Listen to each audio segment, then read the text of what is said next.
Commodore, my 64, my Commodore 64. Obviously, I love type-ins.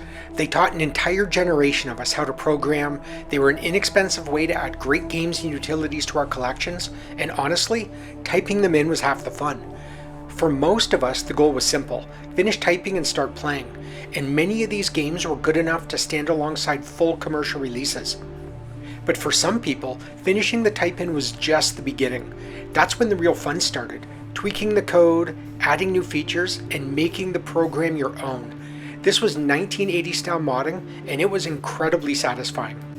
So when Don Bangert from Arlington, Washington told me about some changes he made to Switchbox, I was genuinely excited to see what he'd come up with.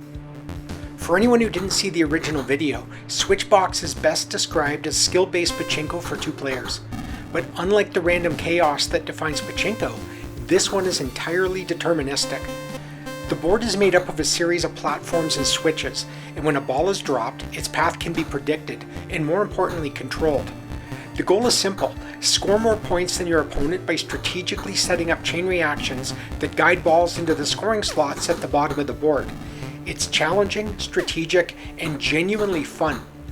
And it also happens to be a perfect candidate for modification. In fact, Todd Highmark, the original author of the game, even suggested some possible enhancements in the accompanying article.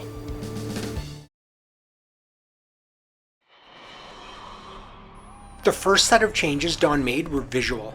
In the original version, all of the graphics are generated using PETSCI, in other words, standard Commodore 64 characters. PETSCI is quite flexible, but custom character graphics open the door to much more expressive visuals. And that's exactly what Don did here. He created custom characters for the ball and the switches, and in my opinion, the results are fantastic. The switches now actually look like switches, and when a ball passes through one, you can almost see it swing into its new position. That small visual cue makes a big difference. The game feels more intuitive, and it's easier to play in your moves because the board clearly communicates what's happening.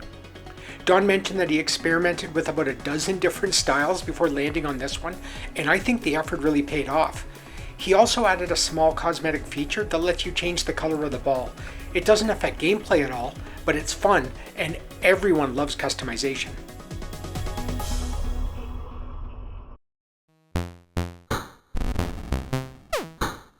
But for my money, Don's second set of changes is the real game changer. Switchbox is written entirely in BASIC, and while BASIC is easy to work with, it's not exactly fast, especially when a program is doing a lot of repeated calculations. In the original game, that sluggishness is pretty noticeable. Balls move slowly through the board, and you can almost hear the 64 gasping for breath. There are 2 general ways you could speed something like this up. One option would be to rewrite the game in assembly language, removing the BASIC interpreter entirely. Don considered that route and may still do it someday, but instead, he focused on optimizing the existing BASIC code, and he found a couple of great opportunities. Switchbox allows up to 33 balls on the screen at once, and on every turn and every frame of movement, the original game ran through a loop checking the position and direction of all 33, whether they were active or not. Since this loop sits at the core of the game, it was wildly inefficient from a processing standpoint. Don fixed that by tracking only the active balls and processing just those each frame, instead of blindly checking all 33. And the results are impressive.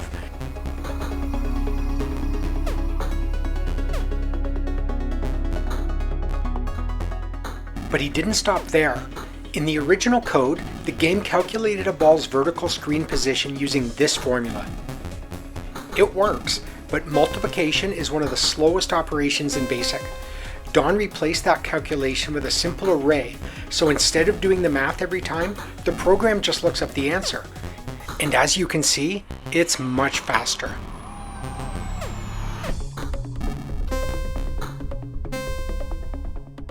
Together, these changes remove about 97% of the work the computer was doing when only a single ball is active.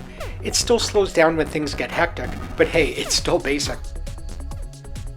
Taken together, the visual refresh and performance improvements make Switchbox a much better game.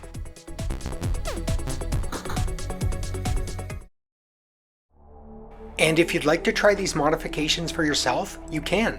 Don has invited anyone who's interested to get in touch with him through his website, and he'll happily send you a copy. Thanks, Don. Seeing this kind of work is a lot of fun, but more than that, it's inspiring. This is exactly the kind of energy type-in programs encouraged in the 80s, and it's pretty amazing to see it still going strong more than 40 years later. Thanks for watching, and I hope you enjoyed the video. If you did, please consider leaving a like or subscribing. And if you have any experiences with Switchbox or making modifications of your own, I'd love to hear about them in the comments. Hope to see you again.